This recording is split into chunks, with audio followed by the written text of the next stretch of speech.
kita amat prihatin terhadap perbelanjaan yang cukup besar yang telah dibelanjakan setiap tahun, di mana 6.7 bilion ringgit untuk mengendalikan pusat-pusat TVET, di mana pihak kerajaan melalui 12 kementerian dan sebuah jabatan telah mengendalikan sebanyak 642 pusat TVET yang menawarkan lebih sedikit 6,000 kursus. Kami telah mengambil keprihatinan terhadap kursus-kursus yang bertindih, di mana terdapat kementerian dan agensi yang terpaksa menawarkan kursus yang sama dan melakukan perebutan memperolehi pelajar bagi masuki pusat-pusat TVET berkenaan.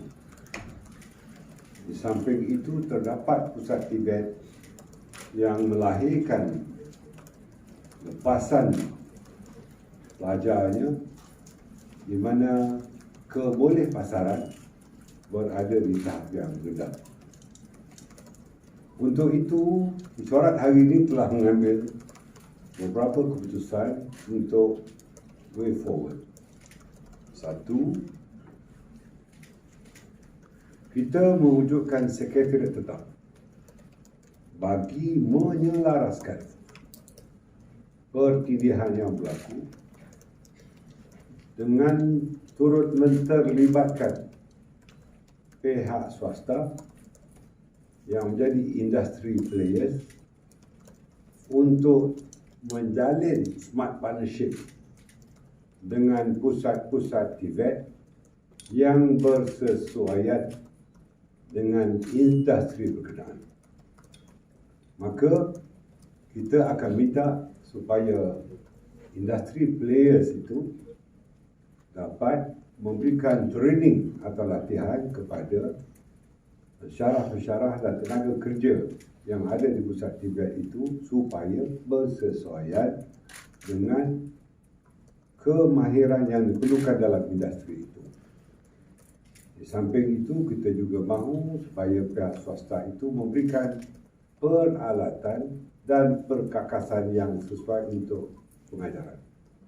Dengan cara itu, MOA, Memorandum of Agreement, akan diadakan. Dalam tempoh 3 bulan ini, sebanyak 10 pemain industri yang telah dikenal pasti akan menandatangani perjanjian secara terus dengan pusat-pusat latihan TVET ini yang akan saya pantau sendiri bagi pelaksanaan sebagai usaha quick wins di peringkat awal. Di samping itu juga kita telah mengenal pasti beberapa bidang yang sesuai dengan the future industry supaya kesesuaian kebolehpasaran akan dapat memenuhi permintaan guna tenaga di negara ini, workforce demand di negara kita ini. Dan dalam keadaan itu, kita mahu juga supaya beberapa TVET tertentu, pusat TVET tertentu dijadikan sebagai pusat latihan keusahawanan, bukan untuk hanya memberikan tawaran dalam bidang-bidang, tetapi mereka turut dilatih untuk menjadi usahawan dengan pembiayaan yang akan dilakukan oleh beberapa institusi kewangan, kerajaan atau swasta setelah mereka tamat latihan supaya pemantauan dan juga penyediaan dapat dilakukan. Akhirnya, akta baharu atau pindaan akta-akta yang ada terhadap latihan TVET ini mesti disediakan dengan segera supaya dapat dibentangkan bagi menterlibatkan pihak swasta dan industri player sebagaimana yang berlaku di beberapa buah negara maju yang pihak swasta atau pemain industri mengambil peranan penting dalam mengendalikan pusat-pusat TVET ini kerana mereka cukup perlu kepada guna tenaga mahir di dalam bidang-bidang tertentu. Untuk maklumat rakan-rakan media, terdapat 1,295 pusat TVET di seluruh negara. Dan tentunya kita mahu mengelakkan pertilihan, kita mahu mengurangkan kos dan pada waktu yang sama kita mesti mengurangkan pengambilan pekerja-pekerja asing daripada luar negara.